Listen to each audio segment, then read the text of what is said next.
fear paradigm changes about every 10 years. In the 1930s and the 1940s, it was humans changing into ungodly creatures. It was Dracula. He was a man, and now he's undead, and it freaked audiences out. My dad said he was terrified at Frankenstein because it was a dead body that they fucking sewed together, and at the time that was unthinkable. Wolfman, losing control, Dr. Jekyll, Mr. Hyde, all these the classic monsters. In the 1950s, it was science gone mad. Now you've got Creature from the Black Lagoon and Them and, Invasion. Well, actually, in the 1960s, it became communist scares. So it's a paranoia. It's like the commies are going to get us. So Invasion of the Body Snatchers, your enemy's right there. Invaders from Mars and all those movies. And then Vietnam in the 60s and 70s put these unbelievable shots of gore into our house, and you're watching Walter Cronkite, and then you're cutting to a guy who's he's got his chest hanging out, being dragged by on a stretcher. So gore became a big thing. And horror took a bloody turn. And then in the 80s, it was paranoia and drugs. And also this weird morality that came out of nowhere. It's like, don't have sex and don't do drugs. So now we're going to do 20 years of killing teenagers who are trying to have a good time. So then, in the 90s, we got deconstructionists, because now we're in a cut and paste culture. And it's like, oh, let's do Scream, and let's deconstruct horror. Let's study why it's scary, and then scare them on that. Then, Guantanamo Bay comes along. We all feel guilty about torture, but we're all really pissed off about 9/11. We don't know how to deal with it, so now you get torture porn.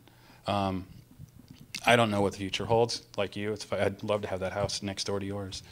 But I sincerely feel, on a very serious note, that something happened in Newtown, Connecticut that changed all of us.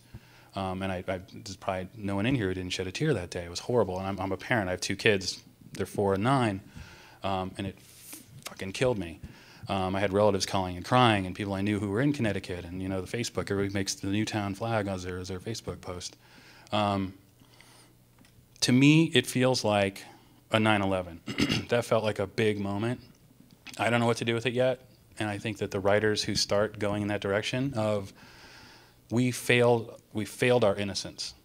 Those children were as innocent and as pure and beautiful as we can ever get, and we completely failed them. In our system.